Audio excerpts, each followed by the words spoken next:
What's one truth you wish you'd said out loud when you were younger? The first thing you need to understand about that night is how carefully my mother staged everything, because she always staged everything, from the seating chart to the wine bottles placed deliberately within reach of her favorites,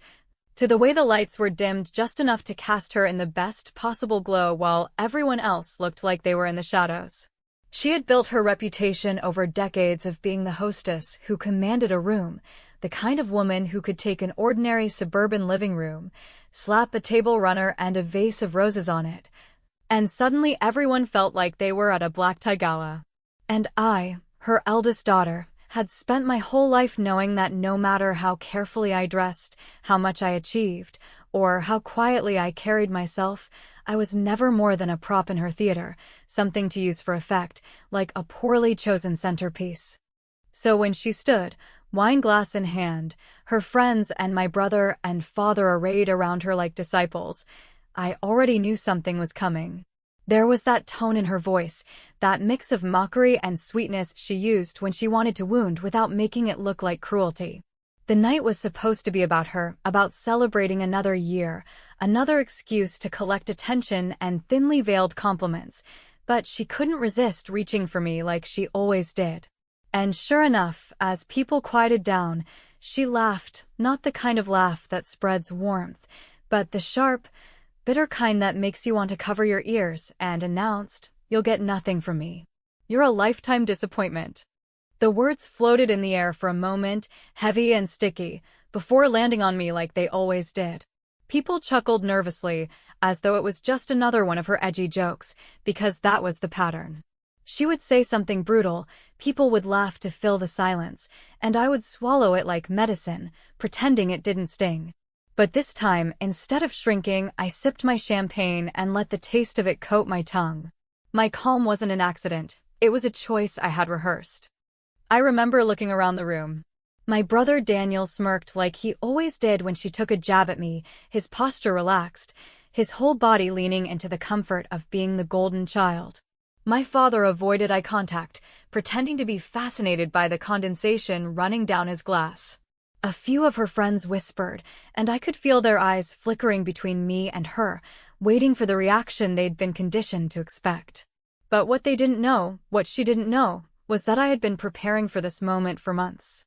Growing up under her roof had been like living in a constant audition for a role I was never going to get. She would compare me to Daniel as if he were the standard unit of measurement for success. He was the one who brought home trophies, promotions, girlfriends who looked like they stepped out of catalogs. I brought home books, job offers that didn't impress her, and boyfriends she dismissed with a flick of her eyebrow. I was, in her eyes, a failed investment, something she had poured time and money into without the return she felt entitled to. And every holiday, every dinner, every birthday, she found a way to remind me.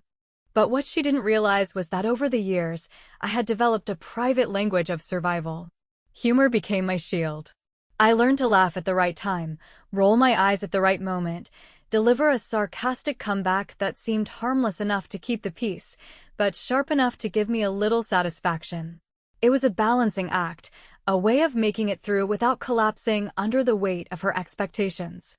Still, sarcasm only carries you so far. I had begun to plan something bigger long before that party. For months, I had been quietly assembling the pieces of an escape that wasn't just about leaving her house or avoiding her dinners. It was about severing the invisible chains she kept wrapped around me with her money, her criticism, her constant reminders of who she thought I was. That night was never going to end with me walking away humiliated again. It was going to end on my terms. So I let her words hang in the air. I let everyone think they had landed the way they always did. I could feel the anticipation rising, the silence that demanded I either crumble or lash out. But instead, I leaned back in my chair, took another deliberate sip of champagne, and smiled. That smile was my first act of rebellion, the calm before the storm I had been saving. Because I knew something none of them did. I knew that this time, she wasn't the one writing the script. In that moment, I thought about the years of little humiliations, the time she told me in front of Daniel's friends that I wasn't the pretty one, the time she opened my college rejection letters like they were community mail, and then shared them with neighbors as though they were gossip, the countless phone calls where she reminded me to settle down, as though marriage was some kind of cure for being a disappointment. All of those memories pulsed through me like electricity, but instead of burning me, they charged me. They gave me the strength to sit there, unbothered, and prepare for what I knew I was about to do. I saw the flicker in her eyes when I didn't flinch. That flicker was everything. For the first time, she realized her words hadn't drawn blood, and the ground shifted. She wasn't in control anymore, though she didn't know why yet. She was still laughing, still playing to her audience, but underneath it I caught the smallest crack in her performance. And that was when I knew the night would not belong to her. What she didn't know, what nobody in that room knew, was that I had been carrying a secret so carefully, so deliberately, that it would turn the entire dynamic of our family upside down the moment I chose to reveal it. That night wasn't going to end with another cruel toast. It was going to end with silence, hers, not mine. And as I swirled the last of my champagne, letting the bubbles fizz against the glass, I promised myself that the moment was coming sooner than anyone expected. In the weeks before my mother's party, while she rehearsed menus and checked the stemware for smudges with the same fervor other people reserve for prayer, I quietly built a life that would not require her applause to function. Because I had learned the only way to stop orbiting a star that burns you is to chart your own sky, and that kind of navigation takes spreadsheets, appointments, and a steady refusal to announce anything until the ink is dry and the doors are closing behind you. I made a habit of slipping out on my lunch hour to sit in my car and speak to patient clerks about visas and notarizations, of booking early morning appointments at the consulate where the security guard learned to recognize me and wave me forward with a tired kindness, of scanning documents in a pharmacy aisle because the machine there worked better than the one in my apartment building, and of muting the family group chat whenever my mother typed because the relentless drip of her commentary made everything take twice as long. It did not happen all at once, and it certainly did not happen because of some dramatic epiphany delivered by a stranger on the subway. It happened because I had a contract offer in one hand and a map of public transit in another. Because I had a recruiter who actually called me back and explained the healthcare options in plain English. Because I had a friend from college in Toronto who let me stay 2 nights while I hunted for a sublet with heat included and a landlord who did not require a letter from my mother to prove I existed, and because I had finally admitted that home should not be a place where you get measured like a defective product every time you walk through the door. I rerouted my direct deposit into an account with a bank that had international branches. I filed a change of address to a rented mailbox that could forward me anything I missed. I set up a new phone plan that would not be tethered to the family bundle my mother lorded over like a duchess policing the drawbridge, and I moved my emergency contact from Mom to Leah, who has never once weaponized concern. Daniel, with his practice smirk and his calendar of golf weekends, drifted in and out of these moves like a mild weather system, a presence you notice only when it messes up the light. And if he sensed I was building something beyond the reach of our mother's commentary, he did not say so. He just told me I was being dramatic when I said I would not be available to fix his streaming passwords anymore, and then added a winking face I refused to dignify. My father hovered in the periphery in the way men from his generation often do, pretending to read the paper while the house fills with raised voices and clinking plates. And when I brought up logistics, he coughed into his fist and asked if I had considered the winters up there, as though I had not stood in far colder rooms in this family and survived them just fine. There is a practical side to revenge that people don't talk about because it is not cinematic enough, but the truth is that small administrative choices can cut through years of manipulation like wire cutters through a padlock, and once I understood that, I became meticulous, a little ruthless, and honestly, lighter than I had felt in years. I called my HR department and confirmed in a cheerful voice that my retirement plan beneficiaries were updated and that no signatures were missing, because my mother loved to hold the myth of future inheritance like a leash, yanking whenever I seemed too independent, and there was something exquisitely satisfying about ensuring that my eventual safety net would not be braided with her conditions. I emailed my building manager to schedule a final inspection and attached photographs of every tiny scuff I had preemptively buffed out with a magic eraser, because I did not intend to leave even $1 of my deposit behind, and then I placed the keys I would not miss on a small dish by the door just to see what it felt like to display an ending in plain sight. When my mother called with her running commentary about the party and her fretful critique of centerpieces that were too earnest, I made agreeable noises and stirred pasta in a pot I planned to sell on an online marketplace. Because even letting go of cookware felt like shedding her voice from my cupboards, and I practiced the sentence I knew I would say out loud only once, not as a threat but as a statement of geography and choice. I am moving abroad, and I am not coming back. I tried it in the bathroom mirror with a towel on my head and again while walking to the bus in the rain, and I noticed that once you speak a hard thing without apology, your lungs learn a new shape and your shoulders drop, and your feet carry you in straighter lines. I did not tell Leah everything, not because I did not trust her, but because secrecy had become a kind of discipline after years of living with a woman who could sniff out a plan the way some people can smell a storm. And the thrill of keeping one clean thing mine carried me through the tedious parts like scanning passport photos and styling my hair for a Visa camera that would immortalize a mid-blink. I allowed myself one extravagance that felt like a private oath, a notebook with a linen cover where I wrote the address of the tiny apartment I had secured, the one with the slanted ceiling and the view of a bakery. And beneath the address, I wrote 3 rules in careful script. Do not explain yourself. Do not apologize for leaving. Do not answer calls out of habit. In the day or two before the party, I handled the last unglamorous errands that make change stick, the kind that never make it into movies, and I admit I enjoyed each one more than I should have, because each click of a checkbox felt like loosening a knot, and each confirmation email felt like a receipt for sanity. I scheduled a pickup for the books I was donating. I rolled 2 suitcases back and forth across the apartment to decide which wheels squeaked less. I took a photograph of my plants and sent it to Leah with a caption asking if she wanted foster duty.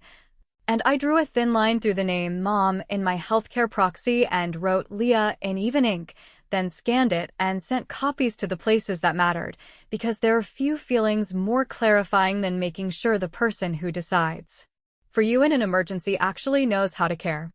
And, because revenge, to be worth anything, should leave your hands clean and your conscience intact, I kept my gestures clever rather than cruel, calibrated to make a point without turning me into a version of her. So the night before the party, I slipped one more plan into place that felt like both a kindness to the world and a small, irresistible needle under her skin. I called the caterer she bragged about and arranged for all leftover trays to be delivered,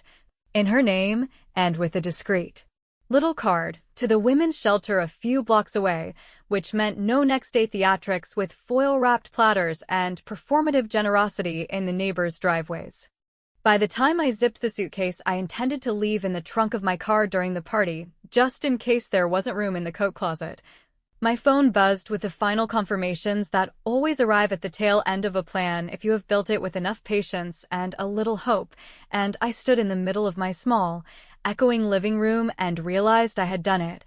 that I had assembled a life that could survive the blast radius of my mother's laugh, that I had created a moment large enough to stand in without flinching. I looked at the neatly printed boarding pass tucked into my wallet like a secret flame. I reread the message from my new landlord promising keys on arrival, and then I set one last reminder to myself, scheduled for the morning after the party,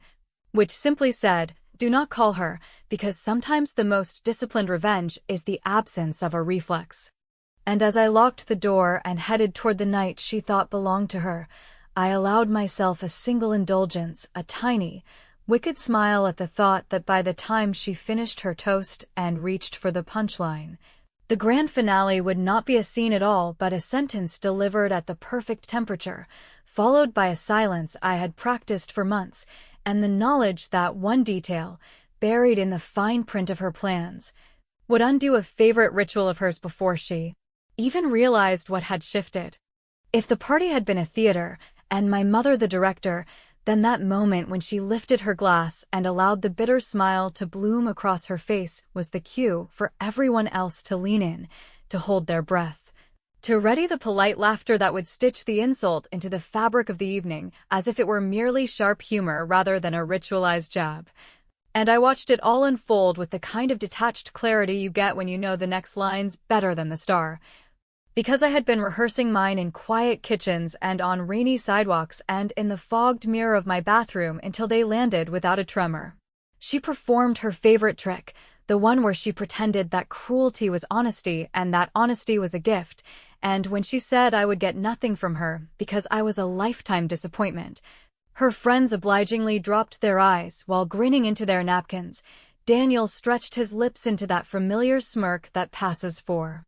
brotherly engagement in our house, and my father found the rivulets of condensation on his glass more compelling than his own daughter's face, all of which would have stung once upon a time. But on that night functioned like stage lights warming my shoulders as I stepped into my mark. I did not rush, because rushing is what she trained me to do, rushing to please, to patch, to fill the silence she left after each punchline. Instead, I let the words sit in the air like overripe fruit, heavy and a little obscene. And then I lifted my champagne and took a long, deliberate sip that gave everyone time to feel their expectations curdle, and when I finally spoke, I did it without theatrics, without raised volume or trembling lip, with the kind of controlled gentleness you use when you hand a fragile object back to the person who broke it, and I said that it was okay, and that I wanted her to know I was moving abroad and not coming back. The room sound collapsed like a tent with a snapped pole. The music from the phone dock kept playing a cheerful chorus as if nothing had happened, and the caterer in the kitchen clinked a tray against the counter with a crisp finality that felt, to me, like a drumroll no one else had earned. Her face did something I had never seen it do, something almost tender in its lack of choreography, because for once she had no script, and I let myself inventory the features that usually only appeared as weapons. The eyebrow that arched like a metronome for my failings, the lips that pinched when I said I liked my work, the chin that lifted when neighbors asked about me and she selected which facts could be aired as cautionary tales, and I watched all of them go slack as though the electricity had been cut, and I would be lying if I said I did not enjoy that view for a measured, responsible beat. Daniel shifted in his chair and blurted out a question about whether I was joking, which struck me as funny, because I have never been more serious. And my father whispered my name in a tone that tried to be both soothing and authoritative and landed somewhere in the limbo of a man who realizes the train has already left and he is still on the platform with the luggage. I explained, as calmly as one explains their favorite coffee order, that the paperwork was done and the start date was set and the apartment was real rather than aspirational, that flights had been booked and boxes had been thinned ruthlessly, that I was not asking permission or launching a family referendum but sharing, because I was trying one last time to treat this as information among adults instead of a grenade in a dollhouse, and if anyone wanted to toast to the fact that I had engineered a life where my happiness did not need a cosigner, I would raise my glass to that. My mother recovered enough to attempt a laugh, a brittle, high thing that made two of her friends jump. And she said something about young people being impulsive and how the world was dangerous, and how she would have to think very carefully about what she left to whom if loyalty was going to be so fashionable this year. And I nodded in what looked like agreement, because it has always been easier to let her think. She has reasserted control before introducing the next fact, which, in this case, was a small and meticulously timed kindness that doubled as a needle under the skin of her power. I told her, still in that quiet tone that made people lean in, that if the party ended early she should not worry about leftovers, because I had already arranged, with her caterer, who adored a good cause, and had been thrilled by the idea, for every untouched tray to be delivered to the women's shelter 2 blocks over, complete with the little place cards she loved, now repurposed to list ingredients clearly for anyone with allergies, and that her name would be on the donation note in elegant script. There was a murmur, not the kind that follows gossip, but the kind that follows a practical solution everyone had wished for and never dared propose, and while I watched pride flicker through the faces of her guests, I saw something else flash, then vanish, in hers. The understanding that a ritual she controlled had been gently lifted away and transformed into something she could not stage for applause the next morning, no doorstep theatrics with foil platters, no curated performance of generosity to the neighborhood text thread, just a clean handoff that made the night better without paying rent to her attention economy. Daniel tried to salvage the moment by making a joke about my sudden sainthood and whether the shelter took Mother's sharp remarks as donations too, but the laugh did not catch, and the thing that did catch was my mother's eye contact, straight on. The first honest meeting we have had in years, and I felt the heat of it like a lamp and did not flinch, because here is a secret I wish I had learned sooner. When a person's power is rooted in your fear of their displeasure, the day you stop asking for their blessing is the day you stop being their altar.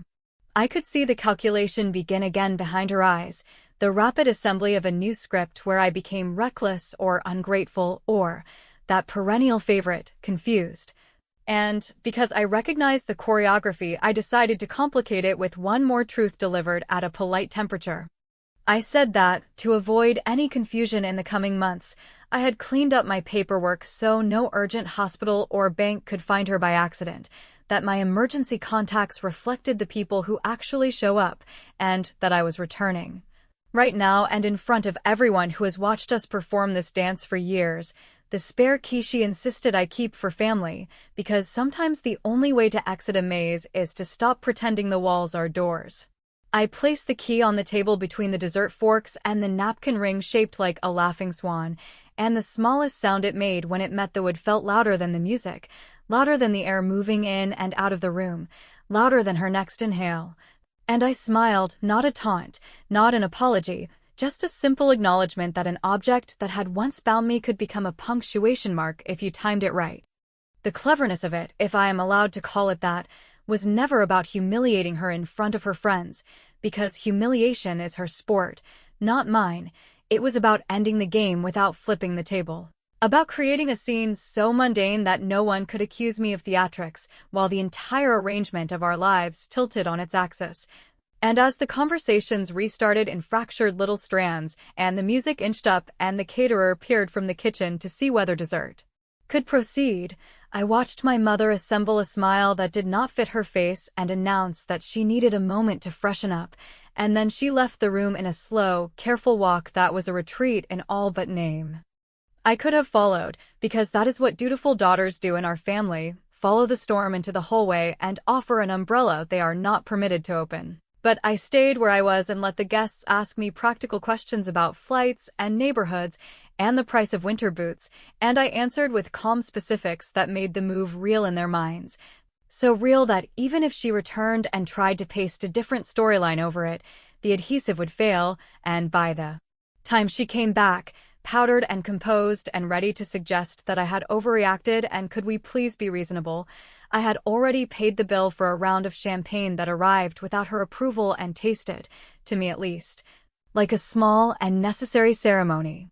When the glasses were distributed and she opened her mouth to speak, the playlist, which had been managed all evening by Daniel, who treats music like a treehouse password, unexpectedly cut to a voice memo that bled out of the speakers at full volume. And every head turned as my father fumbled with the phone and my mother's face drained in a way I have only seen once before, because the voice was hers and the words were not meant for this room, and as the first unmistakable syllables rolled across the tablecloth, I realized that whatever script she had been composing in the hallway had just met a prop she did not know was on stage, and the night, already altered, prepared to tip again.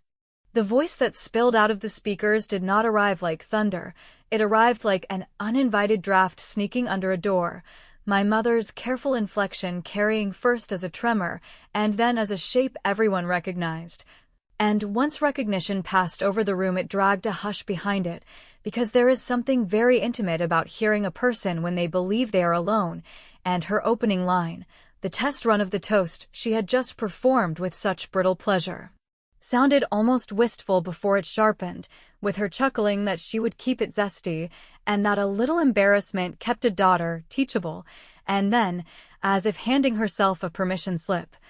she drifted into commentary so precise even her friends flinched, describing Daniel as reliable branding and me as a stubborn return on investment, a phrase so bloodless it somehow hummed. The memo was not long, but it was thorough, a private rehearsal that warmed up by ridiculing two of her closest guests for bringing supermarket wine, and then pivoted, with the care of a practiced gymnast, to the topic that has always lit her from within, inheritance as currency, where she mused aloud that withholding felt smarter than giving because the right kind of hunger pushes people to behave, and in the moment where she laughed and promised herself she would deliver the line about me getting nothing with a pause for effect, my father's fingers scrambled over Daniel's phone and finally found the stop button, but the damage had already done the slow, meticulous work that truth does when it finally lands in public. She looked at me then with a face I had never seen, stripped of the choreography she used like armor, and for a breath we were just two women who knew each other too well, standing on either side of a boundary that had been invisible until I painted it. And I held her gaze because I wanted her to know I was not frightened and not interested in saving her, and also because I needed to see the gears turn as she looked for the narrative that would rescue her standing without granting me the dignity she had always costed out of our interactions like a surcharge. Daniel launched into crisis management with the confidence of a man who has never had to fix anything he broke, announcing to the table that obviously my mother had been joking, and that voice memos pick up tone weirdly, and the word weirdly hung there like a damp napkin, useless and embarrassing, while my father addressed the room in his gentle announcer voice, and said that every family had its own version of humor and that no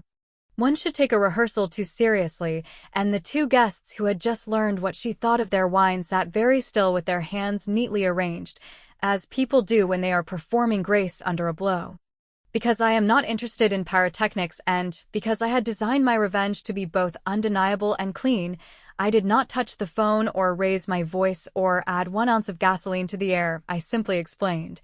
in a tone I use with clients when a meeting needs to end on time, that the playlist had been assembled by Daniel from a shared folder called Party Audio that my mother maintained with the efficiency of a bookkeeper. That voice memos saved in that folder appear in the queue, like any other track if you select Add All, and that if anyone wanted to double-check they could see the timestamps for themselves, and then I let the room do the math because numbers, even written as words, have a way of stripping spin from a story. My mother, to her credit, tried a new shape of contrition I had not seen before, something like a smile laid over wet paint, and she announced that she was mortified and that of course she only wanted the best for me and that jokes land wrong when they are taken out of the kitchen, a phrase that made the caterer glance up with a brightness I enjoyed, and she said we should move on to dessert before the custard slumped. And I said that sounded perfect and raised my glass to the room and told them I was grateful for the kindness they had always shown me even when it was unfashionable at this table. In the short, crackling space between dessert announcements and the resumption of conversation, 3 guests approached one by one with the kind of quiet that feels like civic duty, each offering a practical sentence I could fold into my relocation. A cousin's sublet that had just opened up, a friend's office manager who knew the immigration calendar by heart, a sister-in-law who shipped winter coats at cost, and I wrote the details down because accepting help is a muscle I am teaching myself to flex without apology, and because generosity in this room often travels incognito, and I wanted to honor it. The caterer, bless her straightforward soul, leaned in from the kitchen door to confirm that the shelter van would arrive in 40 minutes and that she had packed an extra tray to go immediately, which made 2 women at the end of the table applaud softly and made my mother's throat tighten in a way she covered with a cough, and I realized, with the kind of relief that is almost the border of laughter, that the party had survived, and yet the arrangement of gravity had changed, because the person who always held the sun was suddenly learning to live under weather.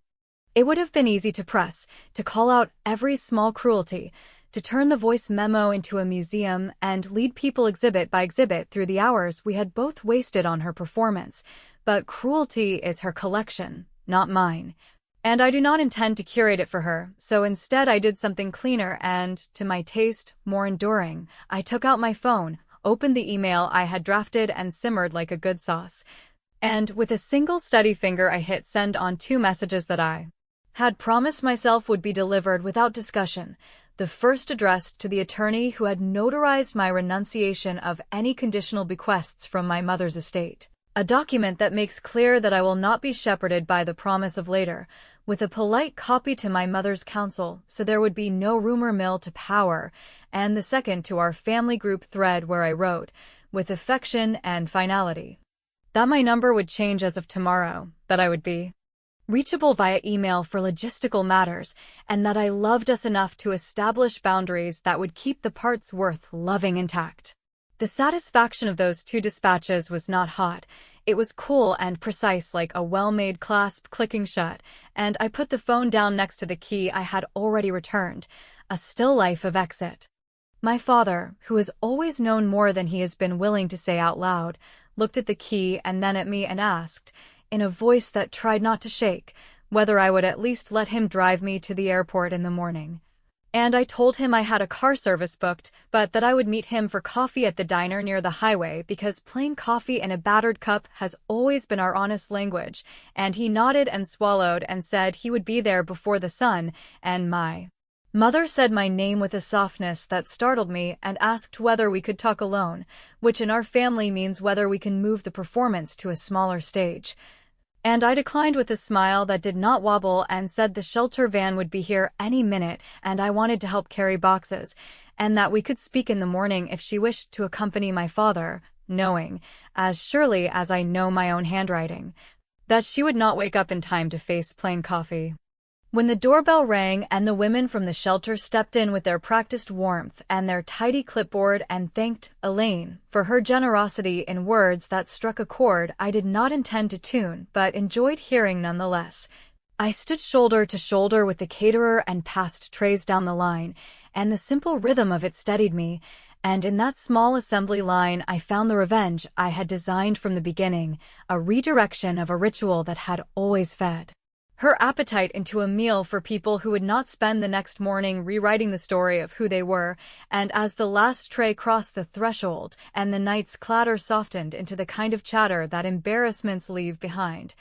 I slipped my coat from the back of my chair, waved to the room like a person leaving any other party, and stepped into air that felt almost new, with the suitcase in my trunk, the boarding pass tucked flat against my wallet, and the sudden, almost weightless knowledge that the loudest thing I would do next was refuse to explain myself again. The morning after the party unfolded with the kind of quiet that feels artificial, as if the world itself was holding its breath to see whether I would break the rhythm I had finally created. And when I opened my eyes in the dim light of my nearly empty apartment, I felt no rush to check my phone, no impulse to anticipate the spin my mother would attempt in the aftermath, no pressure to rehearse replies to her sharp questions, because for the first time in decades I had removed myself from her stage, and there was nothing left to perform. The suitcase I had packed 2 nights earlier stood ready by the door, the fabric edges bulging slightly where I had forced in one last sweater, and beside it rested the notebook where I had written the 3 rules that were now less instruction and more oath. Do not explain yourself, do not apologize for leaving, do not answer calls out of habit. I showered, dressed, and brewed coffee strong enough to keep me awake through customs, and as I stood sipping from the chipped mug I had decided to leave behind, I realized the act of abandoning small objects carried as much weight as discarding old conversations, because both represented the sediment of years I no longer wished to carry across borders. The car service arrived 5 minutes early, the driver cheerful in the faint chill of dawn, and he loaded my bag with the efficiency of someone who has moved hundreds of lives in discrete pieces, yet even his routine movements felt like ceremony, because I was allowing a stranger to drive me into the life I had planned in secret. At the diner off the highway my father was already seated, a newspaper folded beside his cup, his hands fidgeting against the porcelain as though he had been waiting long enough to exhaust every headline. He did not speak immediately when I slid into the booth, and for a while we simply drank together, the air between us heavy with everything that could not be said without reopening old wounds. Eventually, he cleared his throat and asked if I was certain, his tone lacking the skepticism that usually accompanied such questions, and I told him that certainty is a rare luxury, but peace is a choice, and I had finally chosen it. He nodded slowly, like a man translating a language he had never learned but finally recognized as worth the effort, and he asked nothing more, which in its restraint felt like the closest thing to blessing he could offer. My phone vibrated on the table twice during that hour, once with Daniel's name, once with my mother's, and both times I turned the screen face down without glancing at the message, because I had already rehearsed the refusal in my head too many times to let it bleed into this moment. My father noticed, but said nothing, and when the bill came he placed a 20 on the table and said it was on him, a gesture so small yet so sincere that I felt my chest tighten, because it reminded me that there had always been fragments of kindness buried in this family, and perhaps my leaving would finally allow them to breathe without her shadow. The airport was busy in the ordinary way airports always are, with announcements echoing through high ceilings and children tugging on tired parents and travelers clutching boarding passes like talismans, yet in that chaos I found calm, because anonymity was the final step of freedom, and once I crossed security no one in that terminal cared about the history I carried. I sat by the gate, listening to the muffled chatter of strangers, and I opened my notebook one last time to reread the rules, tracing the words with my finger until they felt etched into my skin. When the attendant announced boarding, I rose without hesitation, sliding my passport across the counter as though it were an offering, and with that movement I cut the last invisible string my mother had ever wrapped around me. As the plane climbed, pressing me back against the seat, I stared out at the soft quilt of clouds and thought not about what I had left, but about what I had finally refused to keep, the endless cycle of sharp remarks, conditional love, and the humiliating rituals disguised as family tradition. I knew she would retell the night in her own language, perhaps painting me as reckless or ungrateful, perhaps inventing details that would allow her to remain the aggrieved party, but none of it mattered, because for once her story no longer contained me. My silence, the unanswered messages, the absence of explanation, these were not weaknesses but weapons, and the elegance of them lay in their refusal to participate.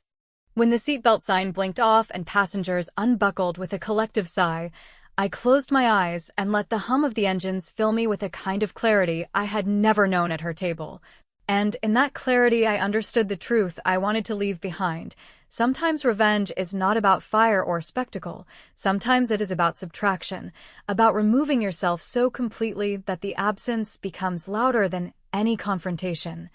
And leaving the questions she would ask unanswered was the sharpest cut I could deliver. I did not know whether I would ever see her again, nor whether the silence I had chosen would stretch for years or dissolve in some unexpected reconciliation, but I knew I was finished auditioning for approval that was never mine to win.